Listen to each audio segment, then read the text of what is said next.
Mendaki gunung, lewati lembah, sungai mengalir indah ke samudra, bersama teman bertualang. Hayo, lirik lagu apa? Aku gak mau nyanyiin, tapi pasti kalian tahu ini lagu apa. Kalau tahu, berarti kamu tua. Yap, itu tadi adalah lirik lagu opening song dari kartun atau anime Jepang yang terkenal zaman dulu yang biasanya ditonton di hari Minggu pagi, Ninja Hattori. Tapi kamu tahu nggak Gigs, Hattori itu sebenarnya adalah tokoh nyata ninja yang terkenal di era Tokugawa, Sasuke. Siapa yang nggak kenal sama nama ini? Khususnya fans Naruto, meskipun sebenarnya lebih ngefans sama Sasuke. Dia juga tokoh nyata atau tokoh fiksi ya? Penasaran? Pengen tahu kisah selengkapnya? Inilah sejarah perkembangan dan akhir dari ninja.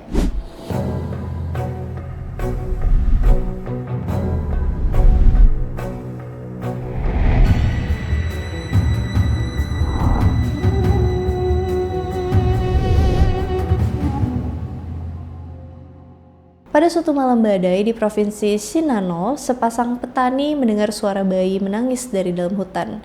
Mereka mencari sumbernya, tapi hanya menemukan kawanan monyet yang berkumpul mengelilingi bayi itu, seolah-olah melindunginya dari dingin dan binatang liar. Bayi itu akhirnya diangkat oleh seorang pertapa atau prajurit tua. Kemudian bayi itu diberi nama Sarutobi Sasuke. Sejak kecil Sasuke bisa manjat pohon lebih cepat dari orang dewasa. Dia bisa ngeloncatin batu-batu hutan tanpa suara. Dia sering ngilang di balik kabut hutan Shinano. Untungnya masih selamat dan sehat walafiat. Ketika Sasuke beranjak remaja, dia ketemu sama seorang pria yang ngubah takdirnya. Sosok itu adalah Hattori Hanzo, komandan ninja Iga. Hanzo lagi nyamar mengintai wilayah Shinano dan ngelihat seorang bocah ngelompat dari pohon setinggi 7 meter, mendarat tanpa suara, melempar batu tepat mengenai mata seekor rusa. Hanzo terkejut, ini bakat ninja natural. Hanzo ngedeketin bocah itu dan nawarin buat jadi muridnya. Tapi Sasuke nolak karena dia gak percaya orang asing yang baru dikenal 3,5 menit aja. Tapi ketika bandit nyerang desanya, Sasuke ngeliat Hanzo bertarung. Dengan kecepatannya yang seperti angin, Hanzo ngabisin para bandit tanpa terluka sedikit pun. Sasuke akhirnya berkata, "Ajari aku guru, aku ingin jadi secepat angin sepertimu." Hanzo ketawa, kan gue udah ngajakin lo barusan. Terus dia ngangkat Sasuke sebagai muridnya. Sasuke pun dibawa ke provinsi Iga, pusat ninjutsu. Di sana dia dilatih. Dia dilatih yang pertama taijutsu, bertarung melawan 5 orang sekaligus dalam kegelapan. Yang kedua senjata ninja, shuriken, kunai, kusarigama, sampai panah kecil. Yang ketiga teknik hush, hilang dalam bayangan. Yang selanjutnya teknik melompat Sarutobi, lompatan dan ayunan di atas pohon bagai kera. Yang selanjutnya teknik penyusupan ala Iga, berjalan di air pakai papan kecil, masuk lewat lubang tikus, malsuin ijazah, bukan maksudnya malsuin suara binatang, dan lain-lain. Sasuke pun berkembang cepat jadi ninja yang hebat. Di sisi lain, ninja terkuat dari klan Koga itu adalah Kirigakure Saizo, ninja kabut. Ketika Iga dan Koga bersaing dalam misi rahasia, Sasuke berpapasan dengan Saizo. Duel terjadi di tepi jurang berkabut. Saizo menghilang dalam kabut. Sasuke melompat dari batu ke batu. Shuriken berterbangan. Namun pada akhirnya Sasuke nebak gerakan Saizo hanya dari suara langkah kecil di air. Dia nahan pukulan Saizo tepat pada waktunya. Saizo ketawa. Dia gak nyangka. Dia bilang gini, "Luar biasa. Kapanpun kau mati, itu pastinya bukan hari ini. Mulai hari ini, kita saudara." Dari musuh, mendadak jadi duo ninja paling legendaris di Jepang. Saat perang besar melanda Jepang di era Sengoku, seorang jenderal muda yang penuh idealisme muncul, Sanada Yukimura. Dia pengen ngelawan dominasi Tokugawa dan mulihin keseimbangan negeri. Sasuke yang benci tirani, dia langsung mengikuti Yukimura ini. Disinilah dia bergabung dengan Sanada Ten Braves, 10 ninja elit pelindung Yukimura.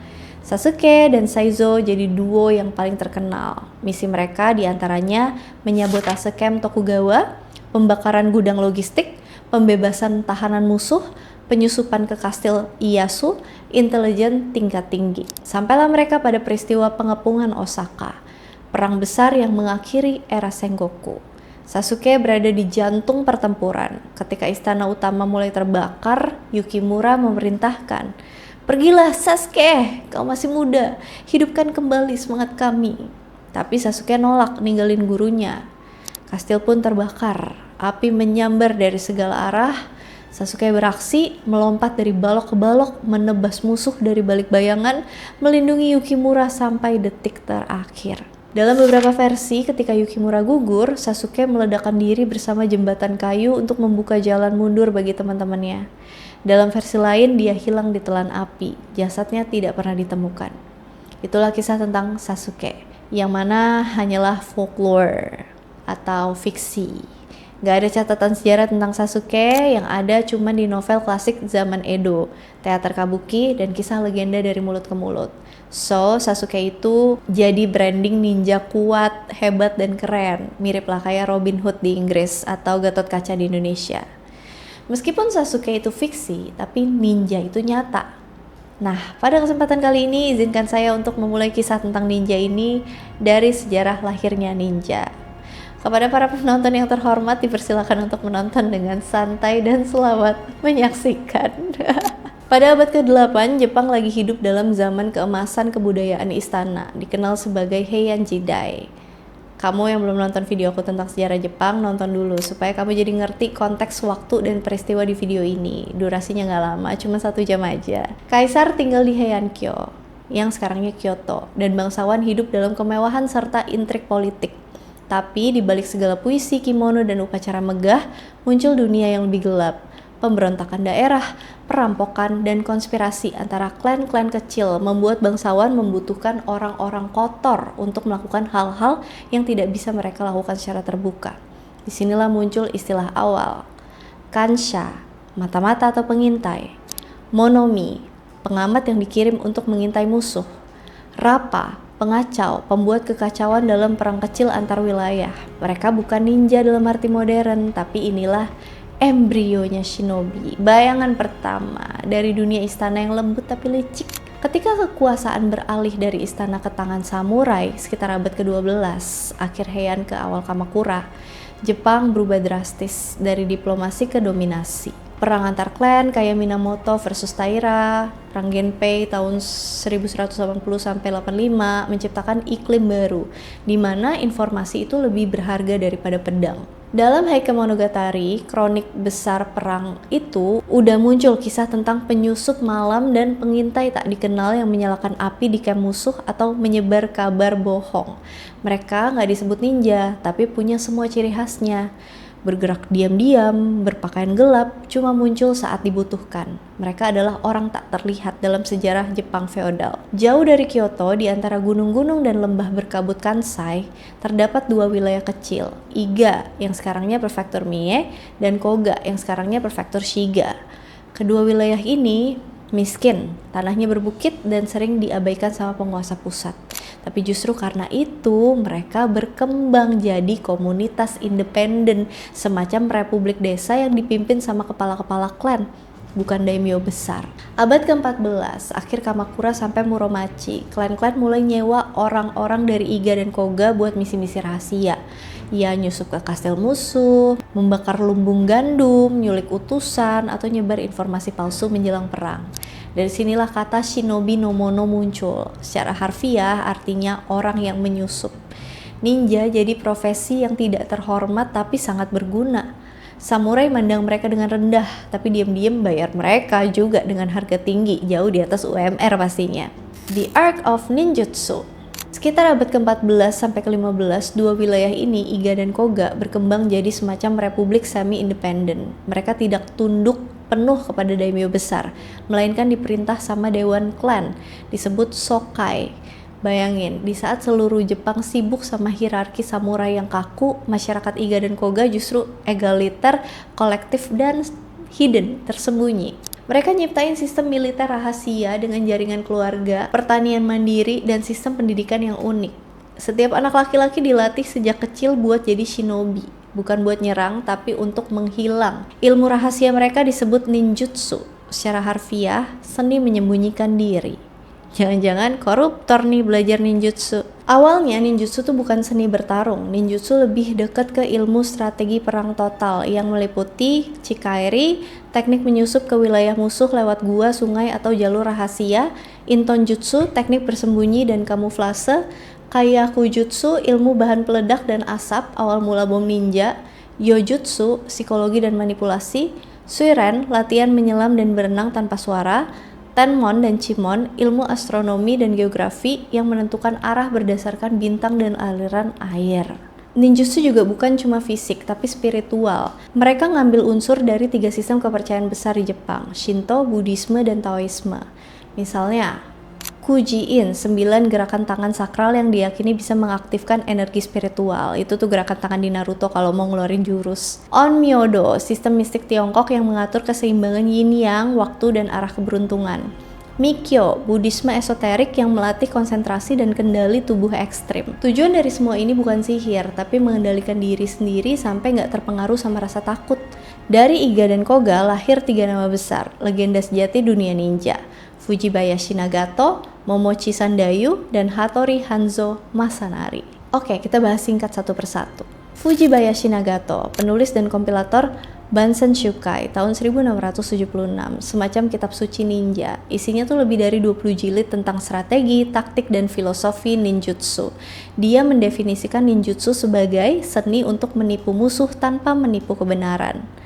Momochi Sandayu, kepala klan Iga, ahli strategi dan guru banyak ninja terkenal. Dalam legenda, Momochi bisa berubah wajah buat nyamar sebagai petani, pedagang, bahkan pendeta. Dia melatih ninjutsu dengan metode mokuso, meditasi penuh kesadaran di tengah bahaya.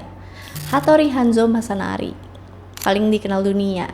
Bukan ninja fantasi, tapi samurai sekaligus kepala pasukan shinobi Iga di bawah Tokugawa Ieyasu. Dia nyelamatin Ieyasu dari pengepungan musuh dan nganternya menyeberangi wilayah musuh dengan pasukan ninja malam. Nama Hanzo kemudian diwariskan turun-temurun sebagai gelar kehormatan di keluarga Tokugawa. The Golden Age of Ninja. Sekitar tahun 1467 sampai 1600, Jepang memasuki masa yang dikenal sebagai Sengoku Jidai, era negara-negara berperang. Sistem pemerintahan Shogun Ashikaga hancur dan daimyo atau penguasa daerah mulai memperebutkan kekuasaan dengan brutal. Dalam situasi kacau seperti ini, setiap daimyo sadar kalau pedang bukan lagi senjata utama. Yang lebih berharga itu informasi. Siapa yang bersekutu dengan siapa, kapan pasukan bergerak, di mana benteng musuh lemah, dan siapa yang ahli dalam semua itu? Para shinobi no mono, ninja dari Iga dan Koga. Di masa ini para ninja bekerja bukan sebagai tentara resmi, tapi sebagai agen rahasia, kurir, bahkan infiltrator. Mereka menyusup ke camp musuh, nyuri dokumen, atau nyebar disinformasi. Dalam catatan militer Hojo Shoun dan Takeda Shingen, ninja dipakai untuk misi Kancho, nguping rapat rahasia musuh. Kanshi, ngawasi pergerakan pasukan. Sakujo, sabotase logistik dan gudang senjata. Hikae, menyampaikan pesan rahasia antar panglima. Yugen, menyamar jadi rakyat biasa untuk mengumpulkan rumor dan opini publik. Salah satu kekuatan terbesar ninja bukan senjatanya, tapi psikologinya. Mereka nyiptain mitos ketakutan di sekitar diri mereka, seolah-olah bisa lenyap dalam asap, jalan di air, atau berubah jadi hewan. Bagi prajurit musuh, itu semua terlihat kayak magic, seperti sihir. Bagi ninja, itu cuma trik sains yang belum dipahami sama orang awam. Meskipun sering disatuin, Iga dan Koga sebenarnya punya perbedaan ideologis dan strategi. Iga Ryu lebih militeristik, kolektif, loyal pada misi. Tokoh terkenalnya ada Momochi Sandayu, Fujibayashi Nagato. Koga Ryu lebih fleksibel, banyak beroperasi sebagai mata-mata independen. Tokoh terkenalnya Mochizuki Chiyome dan Fujita Seiko. Kalau kamu lebih suka yang mana, Gigs? Iga atau Koga?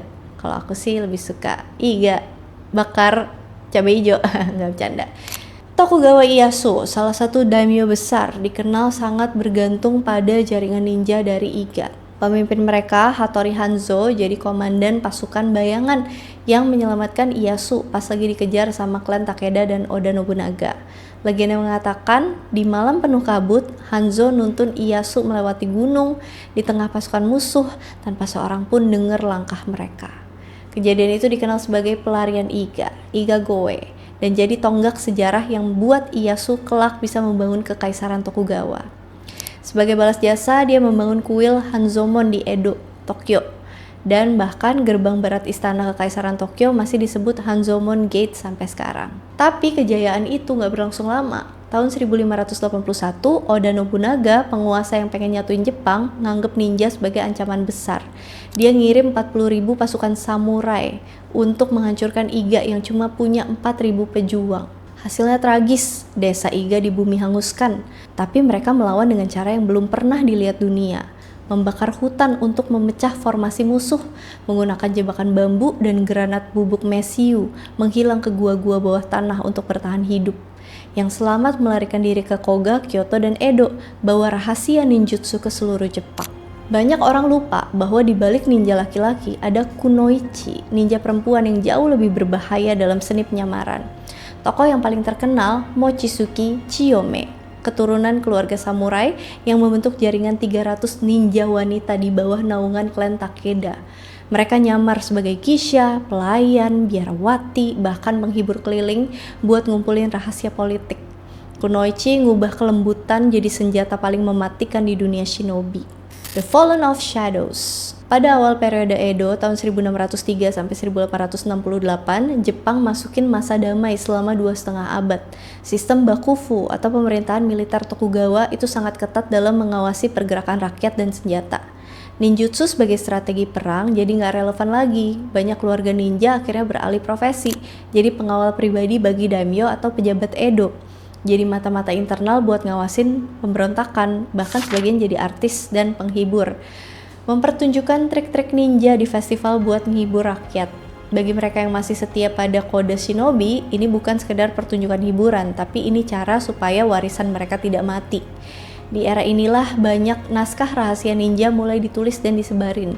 Beberapa yang paling terkenal, Bansen Shukai, panduan ninjutsu, strategi infiltrasi, taktik perang rahasia, Shonenki, filosofi ninja sejati, kejujuran, kesabaran, dan kontrol diri. Ninpiden, rahasia turun-temurun keluarga Hattori dan Fujibayashi. Ketika era samurai berakhir setelah restorasi Meiji tahun 1868, Jepang mulai membuka diri pada dunia barat. Film, newspaper, teater mulai gambarin ninja sebagai tokoh misterius dan heroik. Dalam banyak pertunjukan kabuki dan bunraku, ninja digambarin pakai pakaian hitam, image yang kita kenal sekarang. Padahal kenyataannya mereka nggak pernah pakai seragam dinas kayak gini. Ninja kan tuh mata-mata ya, ibaratnya Intel yang nyamar jadi tukang bakso. Bayangin kalau dia lagi nyamar jadi tukang bakso tapi pakai kostum kayak gitu, ya ketahuan lah ya. Seragam dinas serba hitam yang nutupin hampir seluruh tubuh tuh muncul di pertunjukan teater supaya penonton tahu, oh itu ninja. Ironisnya dari kesalahan visual itulah lahir ikon global ninja modern. Mulai tahun 1950-an, kisah-kisah ninja muncul di komik dan film kayak Shinobi no Mono tahun 1962 yang nampilin Hattori Hanzo sebagai anti-hero patriotik. Hollywood dan game juga bawa ninja ke seluruh dunia, misalnya game Ninja Gaiden, Tanchu, Assassin's Creed Shadows, film Enter the Ninja tahun 81, American Ninja 85, Teenage Mutant Ninja Turtles, dan tentu aja Naruto. Terus, apa zaman sekarang masih ada ninja? Sebagai profesi, ninja udah punah sejak abad ke-17. Di era modern awal abad ke-20, Fujita Seiko, ahli ninjutsu dari Koga, dijuluki ninja terakhir. Sayangnya, saat ia meninggal tahun 1966, dia tidak mewariskan ilmu ninjutsunya ke siapapun. Dan yang katanya ninja terakhir banget adalah Kawakami Jinichi, asal klan Koga, yang sayangnya lagi memutuskan untuk tidak mewariskan ilmu ninjutsunya ke siapapun. Karena menurutnya, ilmu ninjutsu udah tidak relevan lagi zaman now, dan dia khawatir ada yang pakai ilmu ini untuk berbuat kejahatan. Ya, sayang banget ya, ninjutsu sudah dipastikan punah. Padahal aku pengen banget belajar jurus 1000 bayangan alias Kage Bunshin supaya akunya jadi ada banyak. Ada yang nulis skrip, ada yang ngedit video, ada yang bikin thumbnail, ada yang ngomong di sini, ya kan? Cepet beres deh. Kalau kamu bisa ngelakuin jurus ninja, pengennya jurus yang mana, gigs? Komen ya. Meskipun ninja dan ilmu ninjutsu udah gak ada lagi, tapi warisannya tetap hidup dan bergaung sampai kini lewat anime, manga, film, game. Bahkan kalau kamu pengen nyobain jadi ninja, kamu bisa jalan-jalan ke Jepang, tepatnya ke Prefektur Mie dan Shiga. Di sana ada tour belajar jadi ninja, seru banget. Dan yang terpenting, ini pelajaran berharga yang bisa kita tiru sebagai orang Indonesia. Jepang, meskipun negara modern banget dengan teknologi canggih, tetap menjaga kelestarian budayanya, bahkan bisa sampai mendunia. Yuk kita juga jaga dan lestarikan aset budaya negara kita. Jangan sampai pas dicolong baru deh kebakaran jenggot. Oke deh, sekian dulu video tentang ninjanya. Semoga memuaskan kalian ya. Seperti biasa, kalau misalnya ada yang mau ditambahin, ada yang mau di request, ada yang mau dikoreksi, ada yang mau didiskusikan, komen aja di kolom komentar. And as always, thank you so much for watching. I hope you guys like it and I'll see you again on my next video. Bye. Ayo, lirik lagu apa? Aku nggak mau nyanyiin, tapi pasti kalian tahu. Tapi pasti kalian tahu. Khusus fans Naruto, meskipun sebenarnya